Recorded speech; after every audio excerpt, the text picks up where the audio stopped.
Et je voudrais, par rapport à cette capsule, parler un peu des intérêts composés. Quand on parle des intérêts composés, ce sont des placements qui dépassent 1 an, 2 ans. Ce sont des opérations financières à moyen terme. C'est pour cela qu'on parle des intérêts composés.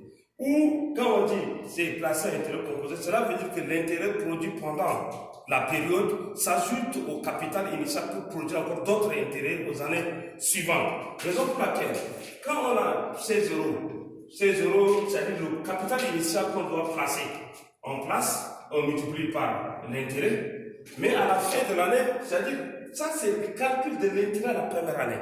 Mais à la fin de l'année, la valeur acquise, c'est quoi? C'est égal à 16 euros là, le capital initial, plus l'intérêt que ça produit.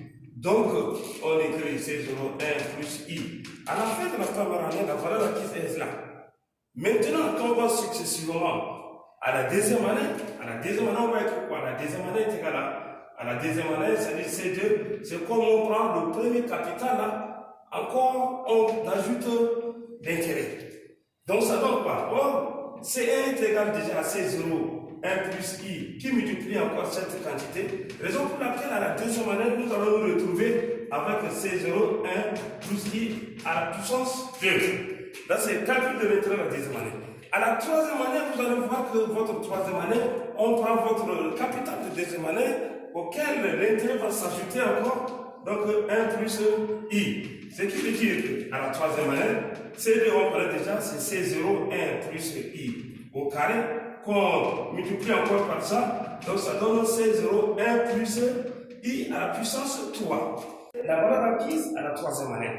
Et ici, c'est l'intérêt calculé à la troisième année. Donc, à la quatrième année, successivement, c'est comme si C3, on multiplie par l'intérêt. Ça donne quoi encore? Or, on connaît déjà la valeur de C3, qui est 16 euros 1 plus I à la puissance 3. On multiplie par ça.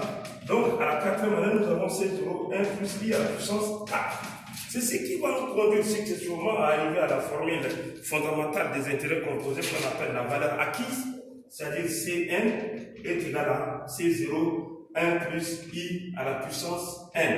Mais nous avons dit qu'à partir de cette formule basique qu'on appelle la valeur acquise à intérêt composé, on peut déterminer aussi d'autres paramètres.